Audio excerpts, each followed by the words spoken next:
Hello everybody and welcome back to Citizen Sleeper 2.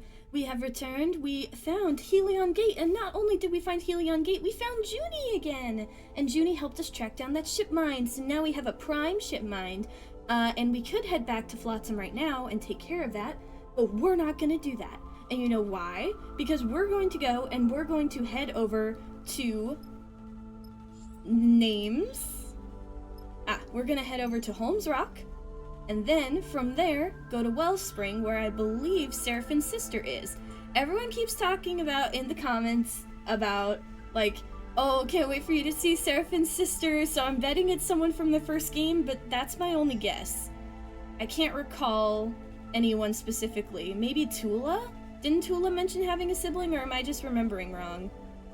I don't know. We'll figure it out. But for now, we're gonna head straight to Holm's Rock. We've got a good amount of supplies, we've got a good amount of fuel, we can refuel if we need to, but my rolls aren't good enough for me to want to risk searching for any more. We could come back here later if we need to.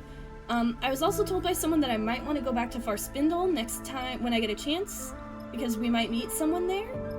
So we'll have to do that, maybe on our way back, because, you know, Farspindle's right here, so maybe we could come through. I don't know. We'll start by going to Holm's Rock. See where we go from here.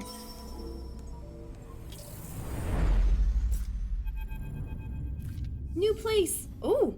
Sleeper? Bliss speaks quietly from the door at the back of the cockpit. Can we talk?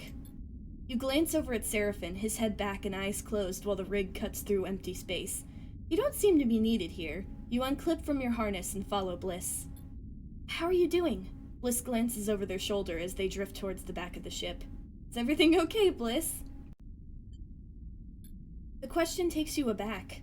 You can't remember the last time anyone had actually asked, with real intention, how you are. I'm feeling rough. It's been a little tough, you know, with everything going on. We have the ship mine, but we're not going there right now, and who's to say it'll even work out? I have to be shoved into this thing while he examines my body. That's terrifying. What if something goes wrong and I never wake up? That's horrifying. I'm feeling rough, Bliss. Bliss shoots you a concerned look. To be honest, Sleeper, I'm not sure how you're still standing. Breaking out of Darkside, then again in Hexport, those things take a toll. Bliss turns a corner. So, I think it's okay to feel rough right now. Bliss leads you off the main corridor, into the workshop they set up when they repaired the ship. It is small, but its neatly arranged tools and sloped walls help it feel cozy and tucked away. You see improvements everywhere, new tools and equipment. Aw, Bliss is making this their place. Bliss notices you looking at their upgraded setup. I told you I'd be worth taking along. Never doubted it. Bliss raises an eyebrow. Well, that's a lie. They smile. Feels good to hear, though. What do you mean? I vouched for you. And it's definitely not because I have knowledge of the past. I just have good intuition. Anyway, well, that's a lie, too. Ah, fuck. I just remembered I don't have intuit. Anyway, I didn't bring you here just to brag. They pause. Or at least not just to brag. They suddenly glance away, the atmosphere in the room shifting. I can see your body is showing the strain, Sleeper. I brought you here so we could do something about that. They beckon you towards the workbench, where you both settle onto stools. They flick on a small light and aim it at your arm. Let them look. Bliss gently cradles your arm, turning it to inspect the underside. You see tears and holes in the vinyl skin and dark moving things beneath. I'm gonna watch them work. You look as Bliss brings the light closer to the biggest tear, and it glints off the metallic tendons of your forearm. Below them, you see something more fluid and wet catching the light.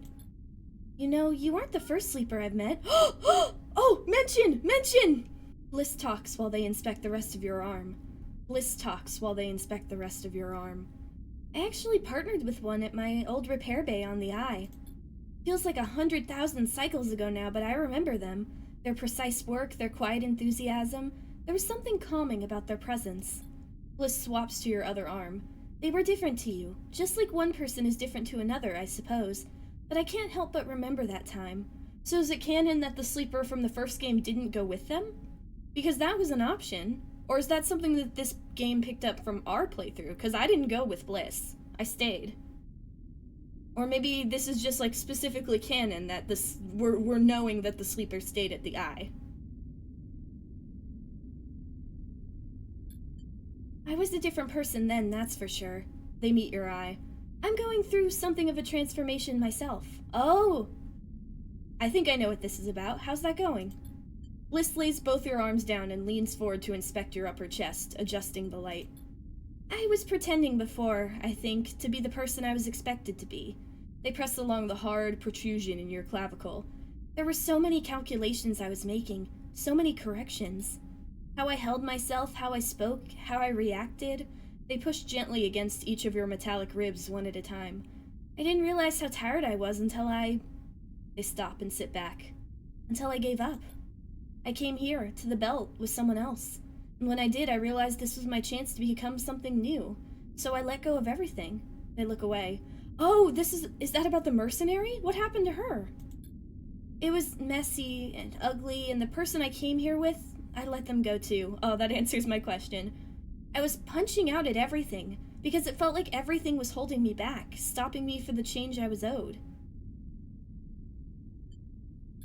Don't worry, they smile weakly. I'm calmer now. I'm not about to explode on you or anything.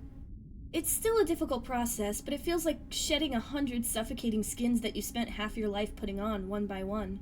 They meet your eye. It feels like an escape. They lean forward again and check the skin of your shoulders where it is worn and faded. You let them, the atmosphere quiet but calm in the workshop, a feeling of solidarity glowing somewhere in your frame. I definitely know how they feel. I'm assuming it's specifically, about, figuring out who they are, and that's something I went through. And I remember just feeling very overwhelmed, and I hated my body and everything about it. But I didn't really know what it was until I was talking to a doctor about things I could do. And they asked me if the reason I was trying to do this was because I didn't feel like the gender I was born as, and that was kind of when it all clicked for me. So I wonder if Bliss went through something similar, and it just took getting away from the eye and getting a fresh start to realize it. But even then, it's not an easy process, There's still a lot of things going on. You have to figure things out in your head. You gotta figure out if the person you look at in the mirror is who you feel like. And sometimes it doesn't, and sometimes there's still other things going on that make it hard to look at the mirror and be like, yeah, this is me. So I can understand why it would be angry and make you want to punch at everything. It can be really tough. But I'm happy to see them.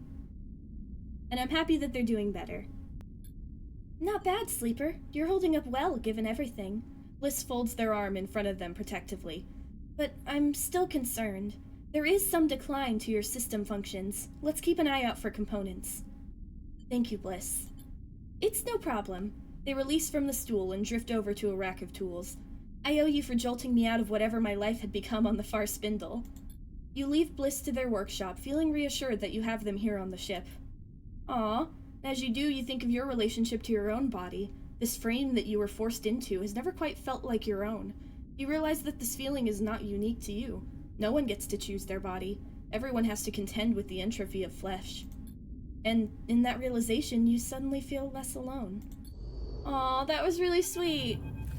And isn't it it's kind of interesting as well that that both of these moments where Bliss has made life-changing decisions, like leaving the eye and then leaving the far spindle, were kind of encouraged by a sleeper. I wonder if they think about that too. I love Bliss so much. Ooh! Lumpin' and cratered, Holm's rock floats on the sunward side of the belt.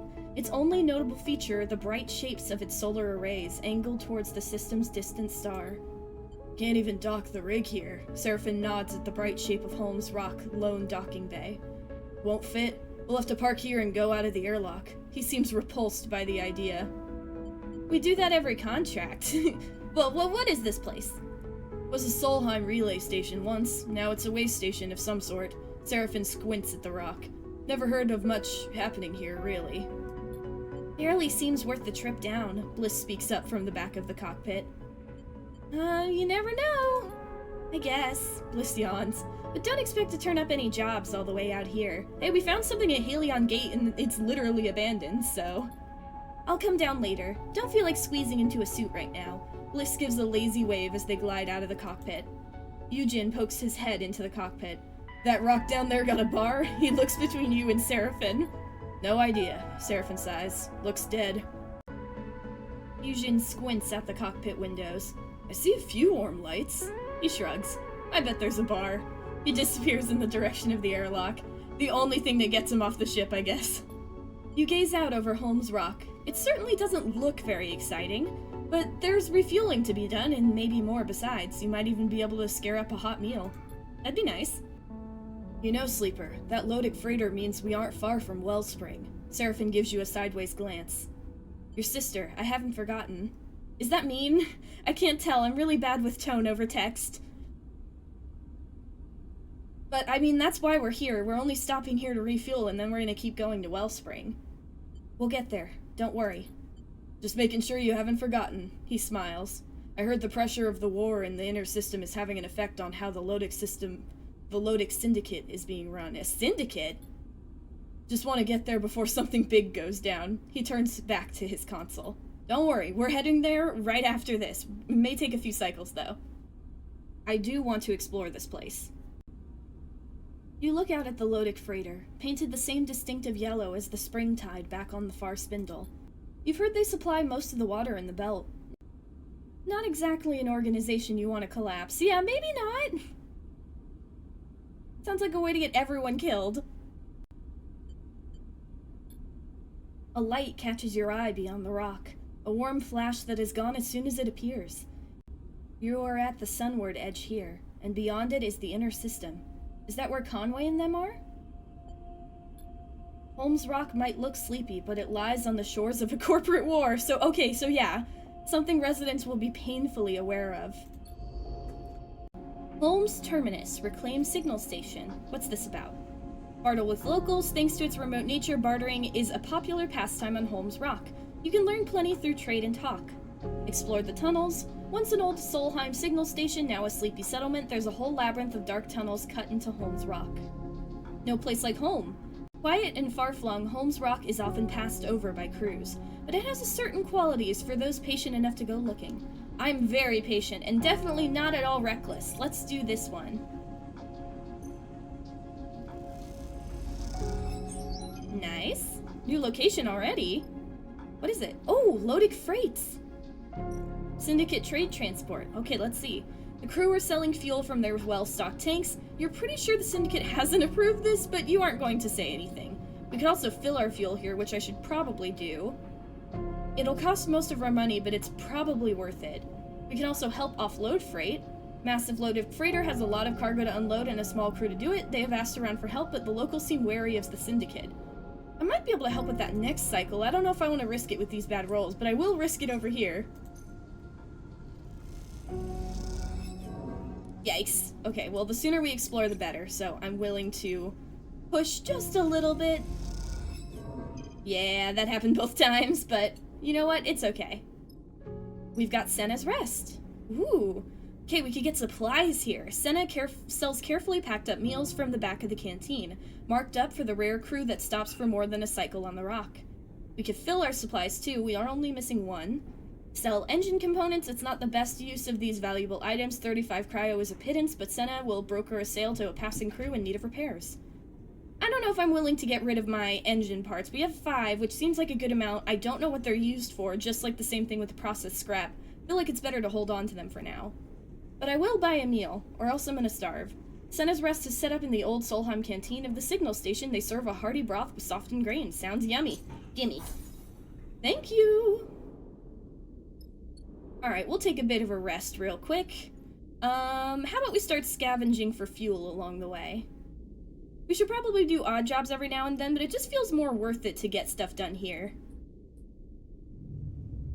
Like, in terms of fuel and supplies. I can scrounge for money when I need to. Okay, not bad, not bad. Why don't we, help out a little bit right here. Get a nice 6, get a little money in. Nice. You help organize the offloading process and it speeds up considerably. The Lodic crew are impressed. Glad to impress. Oh, we did scrounge up fuel. Nice. Or did they give me fuel? I don't know. I just accept luck when it reaches me, because it doesn't often. New location. You realize that the tunnels house hidden homes, shops, and facilities all run and maintained by the residents. Dang, so there's a bunch of stuff going on here. Ooh, okay. What have we got here? Wait, what did it say? I couldn't read it.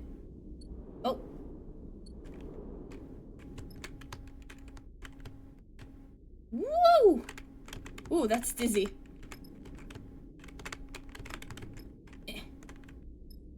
Sun catchers, that's what it is. Whoop. Okay, what have we got here? More work? Okay, we could sell raw scrap here. Sun catchers need constant supply of scrap for repairs and construction. Holm's Rock saves most of its income for this. Fix broken arrays. Debris pummels the solar array, so regular maintenance is vital. The residents are always appreciative of any help with this endless task. Debug array systems. The solar arrays of Holm's Rock keep the settlement viable, but their systems are old and the residents will pay to have an outsider inspect them. Well, I'll definitely sell my raw scrap here at the very least. I only have 2. So I might as well get some money while I have the chance. We can always gather more scrap. And we have this data we could probably sell too. That's good money. Alright, let's see if we could finish up with this. Probably not. We're probably going to need one more cycle, but that's okay. Maybe we could find a contract. Yeah, we'll need one more cycle. Unless... 50-50.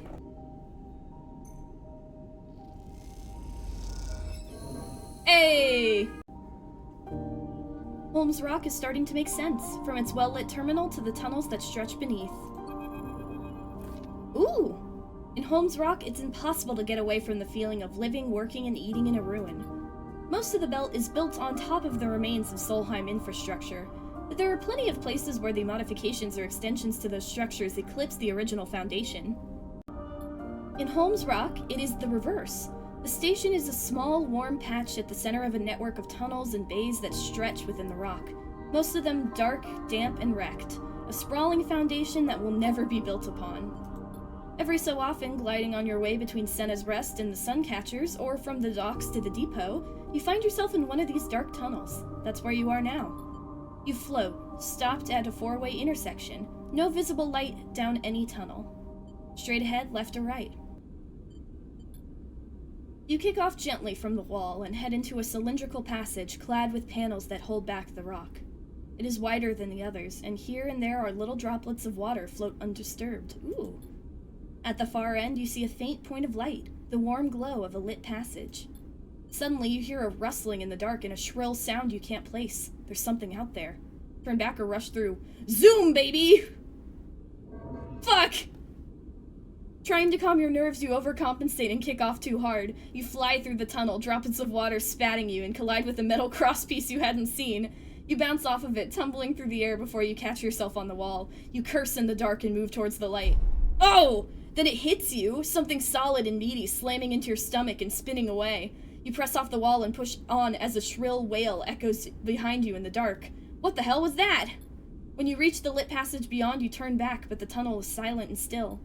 You continue on, but you can't shake the feeling of being followed as you ascend back through the station. Perhaps next time you'll take a different route. What was that? Sealed Bay, abandoned Solheim facility. What did I crash into? Oh my god! The whole Solheim Bay is sealed, but with enough data you might be able to crack the encryption and get inside. Whoa! You drown the locking system in data and it gives up and unseals the door. You're in. Nice! Look at that! Print components! There's a faded old NeoVend printer in the bay. Feeding it data should authorize the component vending process. It's corroded and collapsing. It only has a few prints left before it's just a pile of scrap. Nice! Awesome! But what the heck did I just miss? Did I miss something important? I don't know. I'm worried. I feel like I screwed something up. Who knows? Alright, well, let's end the cycle, I guess. I wonder what that was.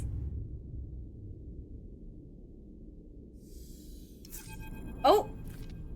Oh! You have to see this, Sleeper. Juni comes to find you in the rig, her face flushed with excitement.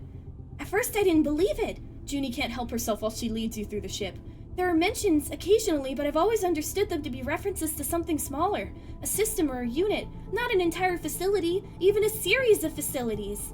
You find yourself in one of the more sparse bays of the rig, a corner with a sloped ceiling used for storage. So I checked the other records, tried to find correlations, and well, there they were. You see Juni approaching what looked like a clump of scrap components when you entered. Now, looking closer, you see it's actually a section of the core you extracted from the Solheim derelict, the one Juni was so eager to acquire. She sees you looking curiously at what remains of the core. I had to deconstruct it over time, pulling away the layers of security and corroded outer systems, but all the data has been scraped and stored. I used the data from the derelict near Helion Gate too. That was the key to cracking the cipher. She looks very pleased with herself. It's really quite something. To confirm a rumor like this, I surprised myself. She turns to you, a slightly manic look in her eyes. What did you find? They refer to them as bunkers. Juni shifts to her deck, floating on the end of a thick connecting cable.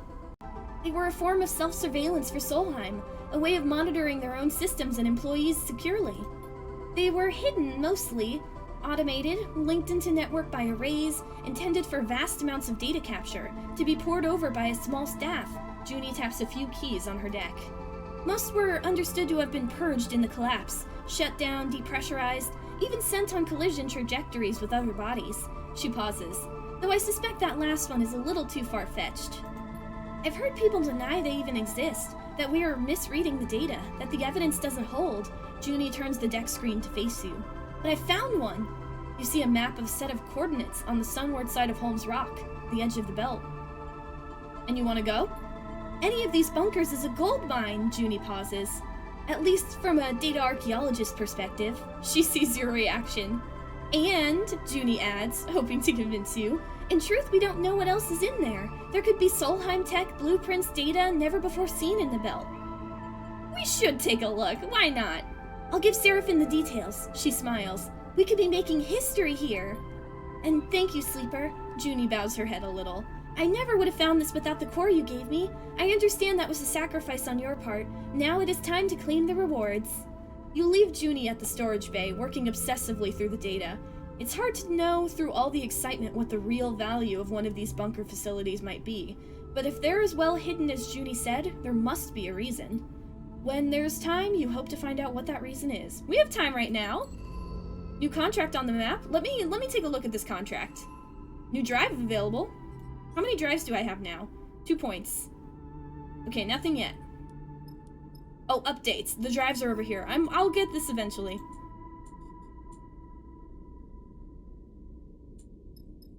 Let's check the map. What kind of... Oh, it's only risky. We could do that. We can absolutely do that. And we have enough fuel. Let's grab... We're gonna help out around here while we do. We'll take care of some of this. 8 cryo. They gave me some food! You work tirelessly to make repairs and you're rewarded with a rich and generous meal with some residence. Okay, and can we help over here too? Nice! Organize the offloading process and it speeds up considerably. The loaded crew are impressed. Okay, where else can I help?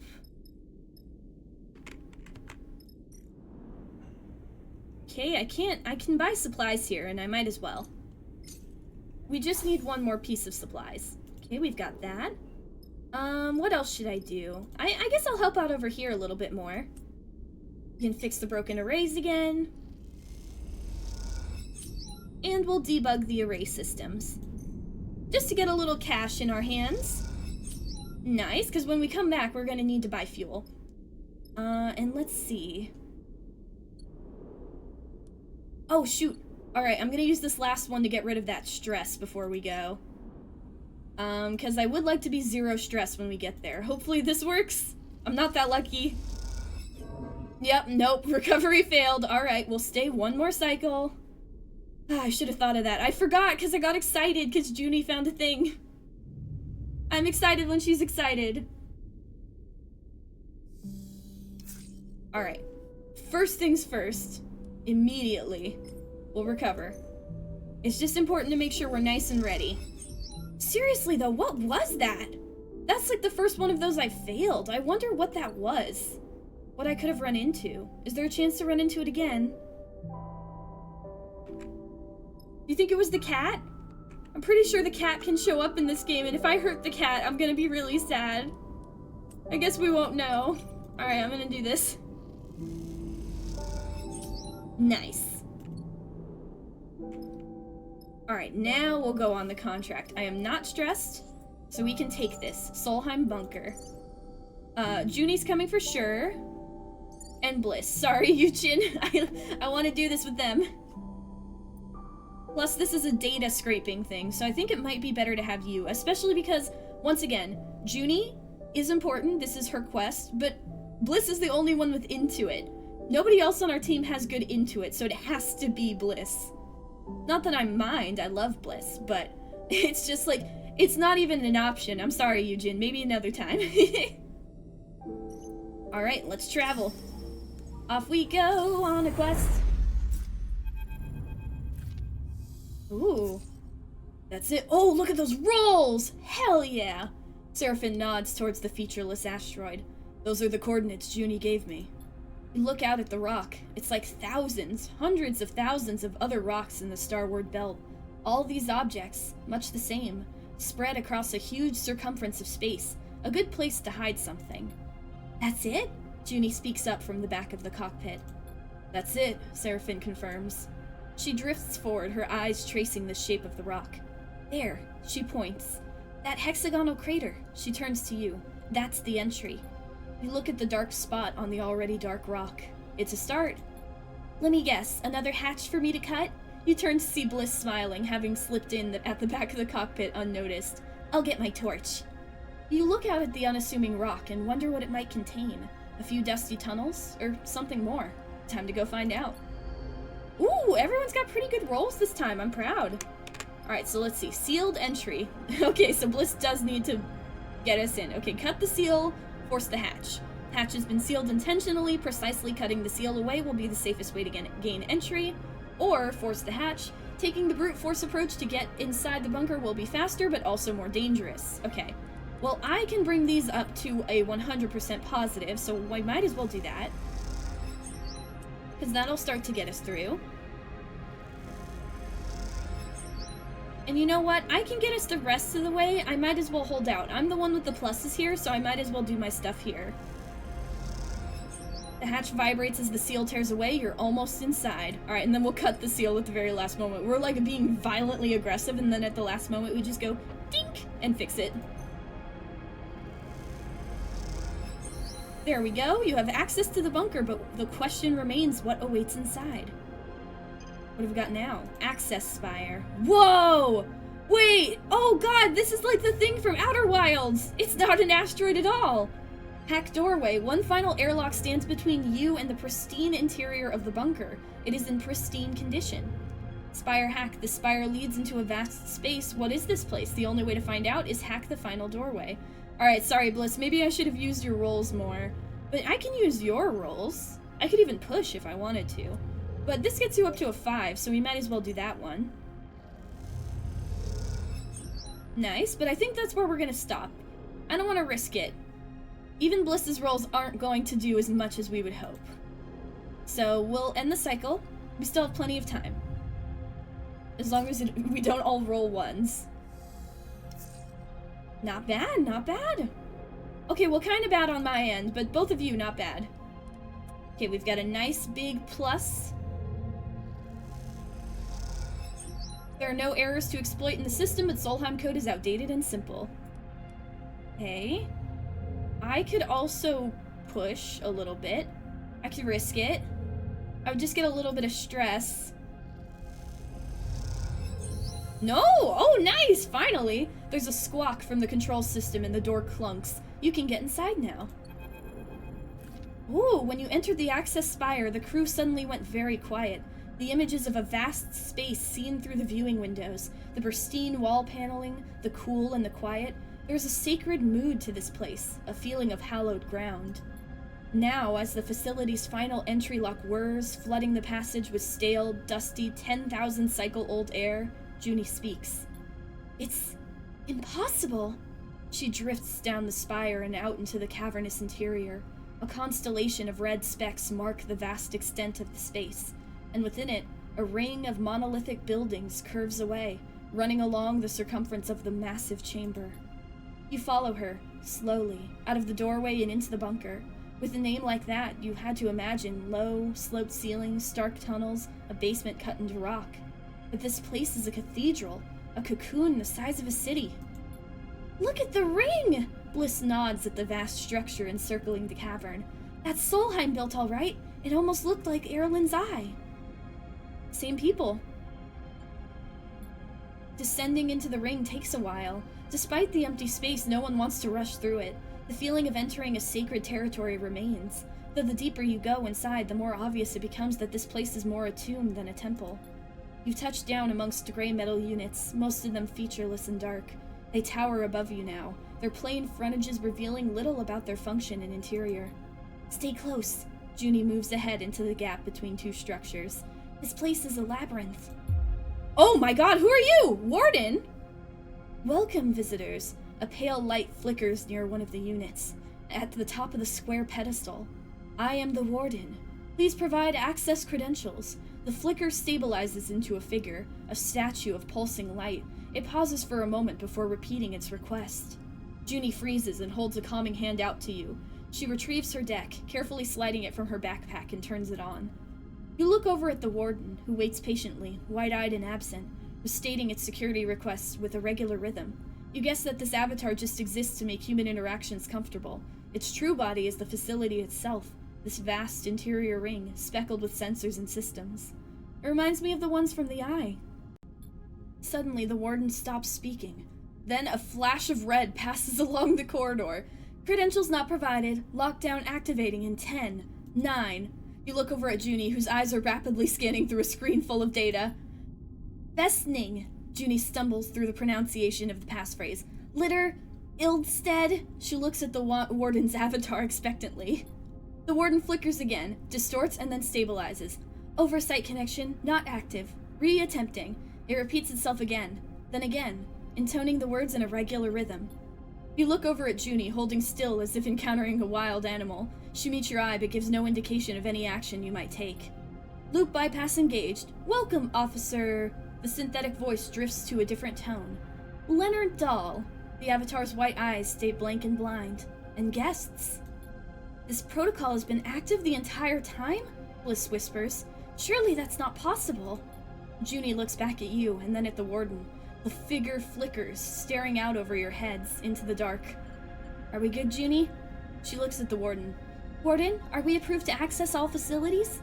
Yes, Officer Dahl, the Warden replies. Please remember, you are responsible for the conduct of your guests while visiting our facility. We should be careful. I don't like this. Bliss looks at the dead-eyed avatar. You move forward, pushing between the structures towards a large building, in the hope that it holds the facility's central data core. As you do, you pass benches, barren gardens, and desecrated grass. A drinking bottle floats in the air among the dust motes. This place is dead. Be aware, officer. The Warden reappears in the dark, shimmering on a pedestal.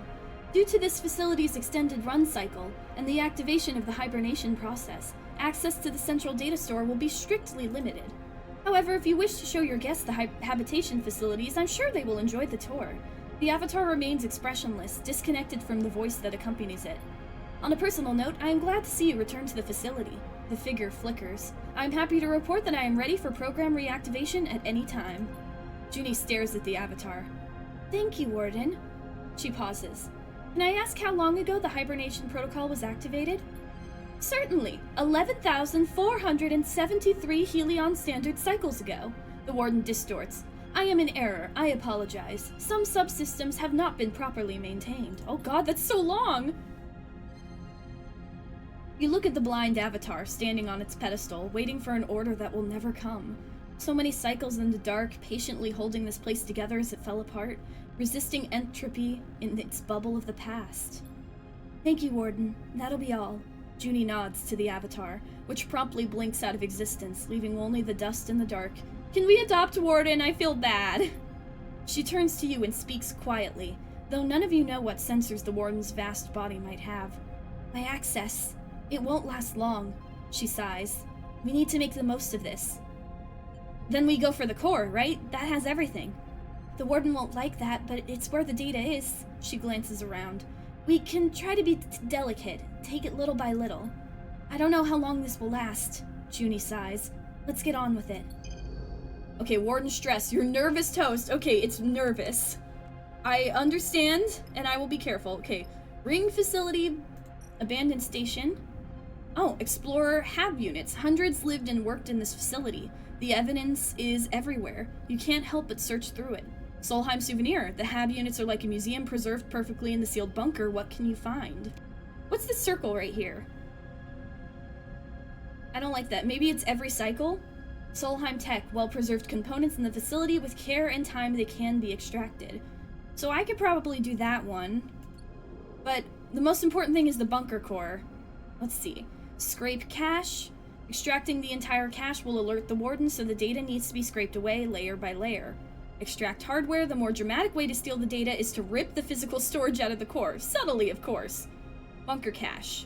The core holds the hug cache of Solheim data Juni wants, but the Warden won't like you extracting it. No, they won't. We really need to be careful. So careful, I don't think we should touch anything right now. I think we should rest. Oh, no, wait! I could push, but is it worth pushing right now? I'd rather push when it would get both of them a better roll. I mean, I guess we could risk one with... Bliss? What can you do, Bliss? Extract the hardware, but that's a risk. How about we mess around in the ring facility a little bit? But will that add to Warden stress? No. Okay, no touching. No touching. End the cycle. Well, wait. Does that go up every cycle? Okay, it doesn't. We've got a few good pushes.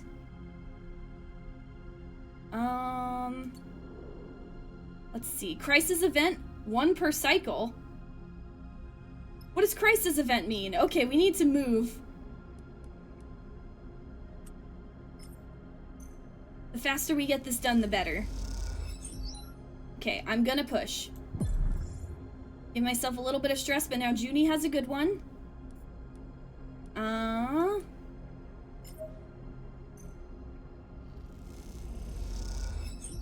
Okay. What else am I willing to do? I don't know if I'm willing to touch anything else. What does crisis event mean?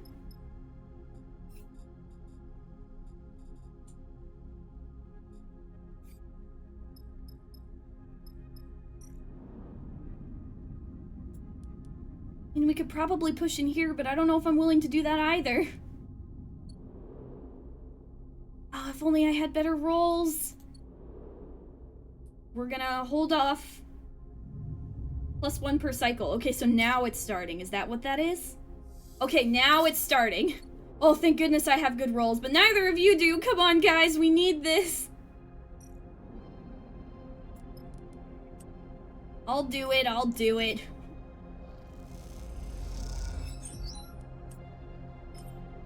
I'm not willing to push again, not when their rolls are that low. But I also don't want to add to the stress, but you know what I can do is go over here. I do have a plus to this. We'll see what happens with that. Oh, nice, Solheim tech. The good components are in the back rooms, tucked into locked cases that are tricky to crack. And I'm the only one that can really mess with that. So we'll hold off. No pushing, just rest. We have a few more cycles before things start to get bad. We can do this. If we can get through that thing last time, we can get through this.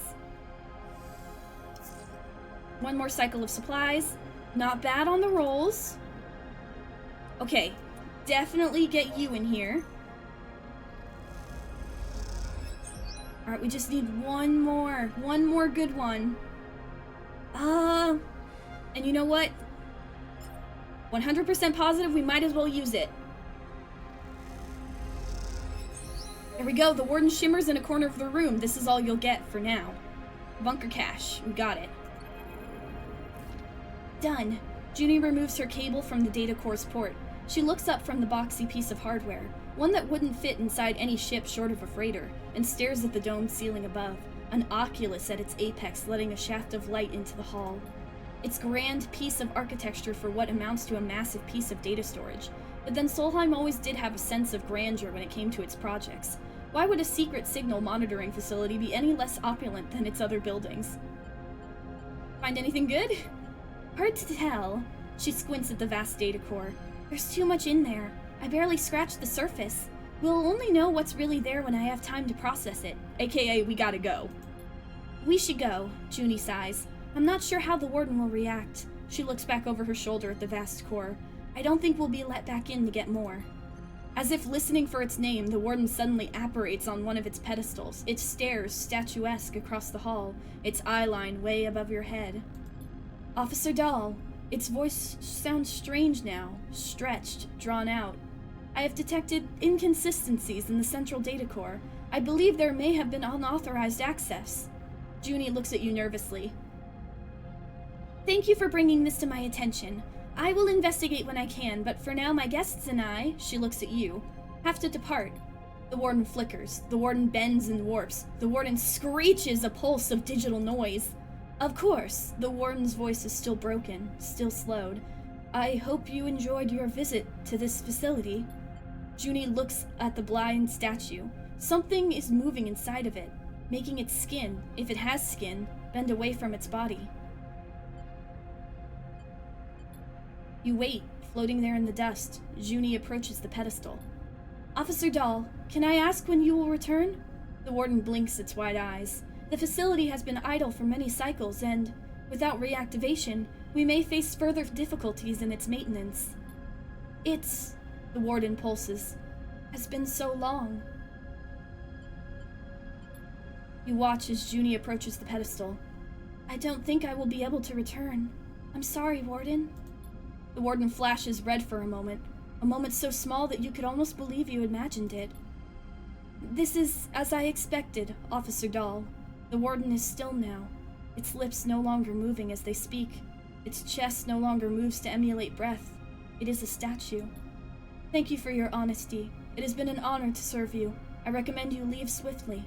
With that, the Warden blinks out. You and Juni kick off from the ring outside the core and rise up towards the spire you entered through. As you do, you watch a few of the red lights embedded into the framework of the cavern flicker. Juni turns to you as you ascend through the dark. Do you think the Warden is sentient? I mean, as a sleeper, maybe you... She goes quiet. I thought you might know. I mean, maybe? I don't think it was asking that question. It seemed sad. It's been alone here for so long, just waiting for someone to come here and tell it what to do. And now we just told it we're never coming back. That's really sad. That's really sad. I feel so bad for Warden. It could have become sentient. I think it was. It's lonely. Since the collapse? Is that possible? I suppose no oversight from Solheim technicians, the protocol could develop some rudimentary learning skills. She pauses. Seems unlikely it could learn to think, though. She looks up to the approaching spire. Bliss is waiting for you in the access spire. Time to close up? Let's get on with it. Juni cycles the airlock and you go through it, now in your suits and helmets, ascending the sealed spire. As you do, you look out of the viewing windows and something catches your eye. The ring's red lights and those few left inside the cavern are turning off, layer by layer. You turn to Juni, but she's already looking at it from the opposite side. The Warden is shutting it all down. Juni pauses. She's ending it. Oh my! Oh no! You have to force the hatch back open at the top, and by the time you do, the spire is dark inside, the pristine walls no longer lit. You come out to a canvas of stars, an impossible number of them, spread out in every direction. You take a moment to look at them. After being tucked away in the bunker, they seem impossibly bright and impossibly beautiful. You glance across at Juni and see she's looking up at the stars too, absorbing their light, as if doing so might lift her out of this time and into another one, where things are different. Oh, poor Warden. Man, I wish we could have taken them with us. They're just ending everything. I mean, what else can you do? Still, that's really sad. Alright, well, we got some rare components on this side. It seems the storage bays have given up all components they will offer. We could probably use Bliss on this side. I would like to grab stuff if we can before we go. I think we have enough time. I'll even push. Which might be a risk, but we might as well. Bliss's the only one who can do this, and we have one more cycle. I'm willing to take the risk. We can rest when we get back.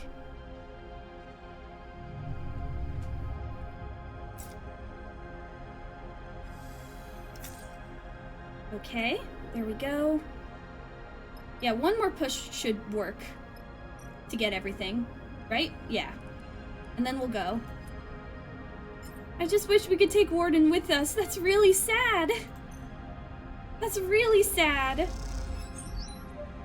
Alright, we push again. And we grab a souvenir. There are more hab units to search, but it seems you found all you can. What did we find? There's an unsettling quiet to the hab units of the facility, a soft silence that blankets every room and hallway. It is obvious from the number of rooms, the detritus, the scale of the place, that it was built to house hundreds, maybe thousands of people. Perhaps it did. Perhaps at the height of Solheim's control of the system, these rooms were filled with life. What kind of life would it be, though, maintaining and running a secret installation inside a distant rock? No sun to speak of, no outside beyond the vast cavern that surrounds you, an eternal dark, punctuated by the flash of artificial light. And yet, even in such places, lives grow. You know that yourself from being a sleeper, from your work among other sleepers in the most wretched and distant corners of the surrogate systems. Even in the endless dark, people find ways to live. Come take a look at this. Juni is searching on her own a few rooms away. You glide through an open doorway, into a living room with couches meant for zero-G use, a magnetic table, and a window that looks out to the regular constellation of red lights that describe the limits of this world. Juni is holding an object that makes you stop still and stare, blinking at what seems like an unusual reversal of scale. It is a model, you realize, of the rig. Not your rig, obviously, but a rig. Or an MEV rigger class, as the plaque on the base tells you. Mobile extraction vehicle. Juni follows your eyes to the plaque. Rigger class? She frowns. Seriously? That's why we call them rigs? She laughs, the noise bouncing back hard and cruel in the empty room. What does Rigger mean anyway? She sighs. Another Solheim mystery. Maybe you'll find that in your data? Why do you call them this? Just search through all the data for that one specific thing. You look at the model, still fascinated by seeing your ship rendered in such careful detail. You try to imagine what this model meant to those who lived here. A child's toy? A meaningless corporation knick-knack? The model's purpose remains opaque. There were so many of these flying around the system before the collapse, you know? Juni turns the model over in her hand. Solheim used to rent them out to colonists. I've seen the records. That was what they did here. They claimed the system, then rather than exploit it themselves, they provided goods and services to those who would.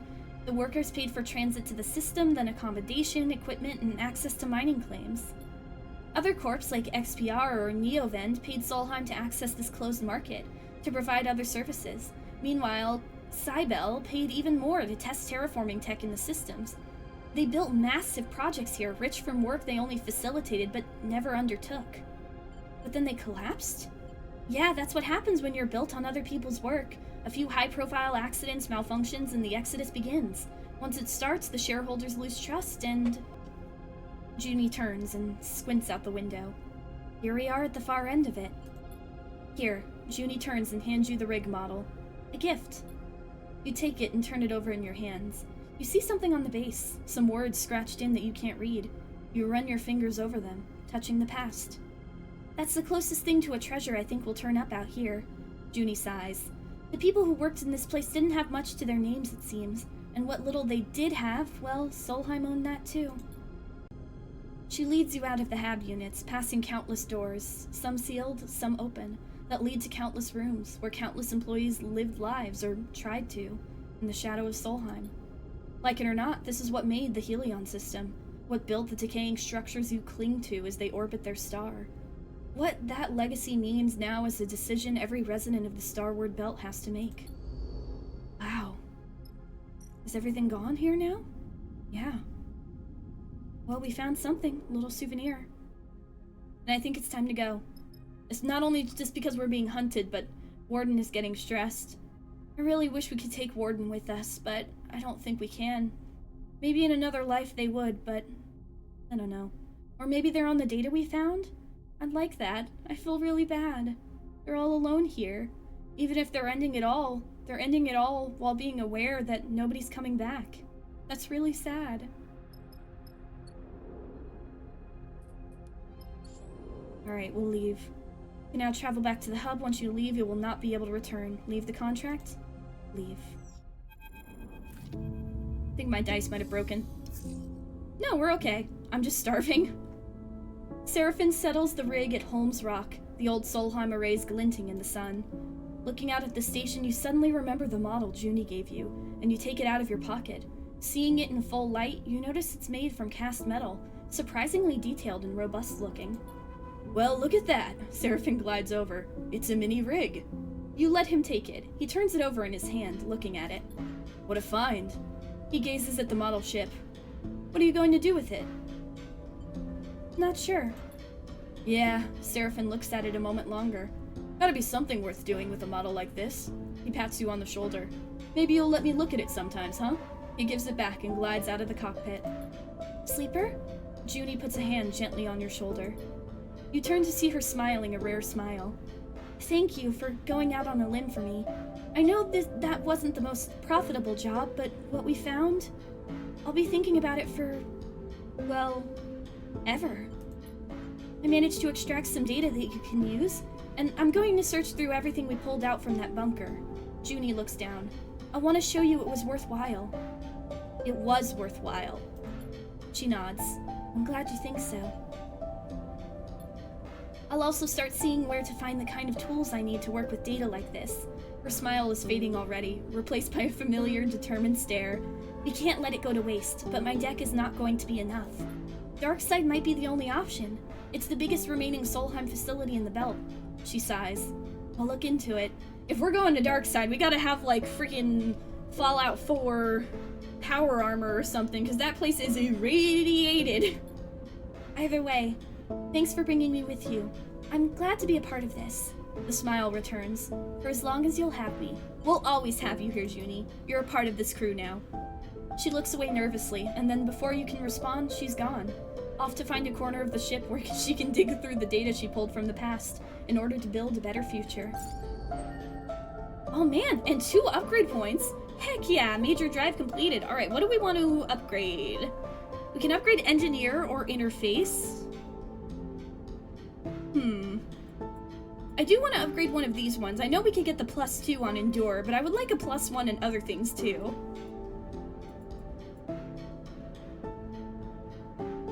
Let's go for engage. Alright, and then keeping with what I said before, next time we'll alternate and we'll go for something over here. I'm thinking maybe this one, but this one could also be very good. But I think this one might be better. I don't know. Or maybe we go this one and then push crew affects both dice. I think I want push to affect both dice, because our push is really useful. It was very useful in that, especially near the end, because Bliss was the only one who could do anything without fucking up. So we had to use the push, and it was very useful to use. I would like it to affect both dice in the future. So maybe we do -2 crew stress if full, and then push affects both crew dice. Or we do -1 crew stress and less full and +1, but I would really like both dice to be affected. We're already at a +3, that's pretty good. We'll think about it, we have time. And we've used our points, and we have data now. Maybe we can use it over here, we might as well, right? See what we can make. The machine screeches into life and prints out a pristine-looking component. You're amazed it still works. Oh, what did that give us? More rare components? I wasn't looking. Hang on. Let me stare violently. Ooh, 6. Nice. Okay, we have 6. Alright, we still have more time to get more out of that. But I think for now, we're not going to mess with it anymore. We also can't. But man, wow. That one was really sad. And you know what? It was worth it. Even if we didn't get anything monetarily out of it, I think it was good that we went there when we did. You know, it's really sad, especially since we couldn't bring Warden with us, but on the bright side, if Warden is sentient, which I think they were, I think they became sentient at some point, We literally had a talking vending machine in the first game. I for sure believe that Warden was sentient. At least now, they're not going to be waiting and waiting and waiting, you know? We were able to give them that closure they didn't have before, and I think that's worth a lot, even if we didn't find anything of value. I think that was worth it. Now, I am willing to spend a little bit of time here before we leave, because next up is Wellspring, which we've been waiting for a while. So I'm willing to do a little bit of work around here, get a little bit more cash under our belt. We'll stay one more cycle, 2 more cycles? Yeah, 2 more cycles, and then we'll be on our way. I like using up the time we have so we can get there with 0. It's very useful. And look, we have a plus to 2 things now. That's nice to see. We'll keep scavenging for fuel. Oh, maybe we should scavenge for supplies. I should have done that. Oh man, they found a lot of fuel. Okay, source supplies now, guys, please. Okay, what else can I help with? Here, you guys, because you guys also feed me. I like being fed. Thank you. Alright, what else can I use these rolls on? Not much, unfortunately. But let's see. No, I'm not willing to risk it on anything right now. I mean, I could get this up to a +4 over here, but I'm worried they'll get mad at me. Let's find out! No! Made good progress. Nice. Okay, but now I'm not willing to risk it. One more cycle sleep.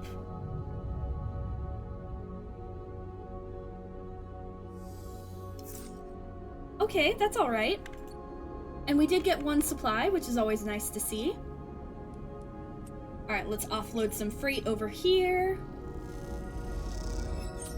Nice. Then we'll help out over here. Just a little itty bitty bit.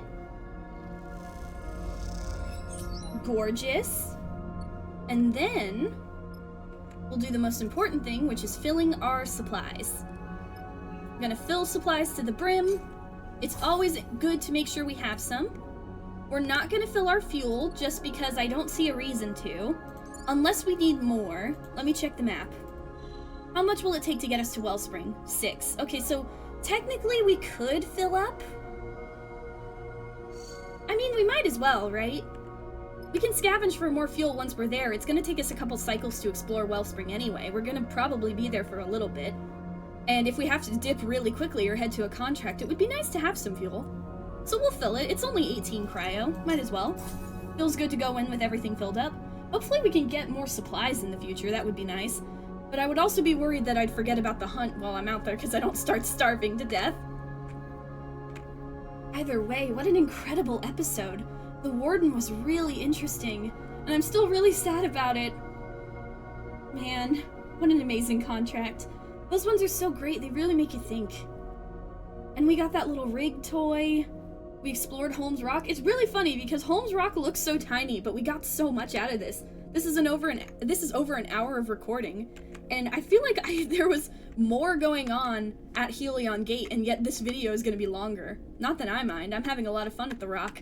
And next we move on to Wellspring. Maybe we'll run into the captain we met at the Spindle. Who knows? But we're definitely probably going to run into Seraphin's sister. Maybe. If it is her. I want to believe it's her. Because if it was a trick, why go for someone like Seraphin? I know that sounds mean, but like as far as we know from what we remember, us and Seraphin were like under the thumb of a mob boss. It doesn't seem advantageous to trick us like that. And I don't think it's Lane because Seraphin said he got that before, right? That's what motivated us to try and escape. So it doesn't make sense for Lane to do that. It's very counterproductive for Lane. I feel like this has to be real. Maybe she's looking for him while he's looking for her. I guess we'll find out next time. But until then, thank you guys for watching. If you enjoyed, please consider subscribing. Remember to take care of yourselves, pick up some Solheim souvenirs, and have a good day.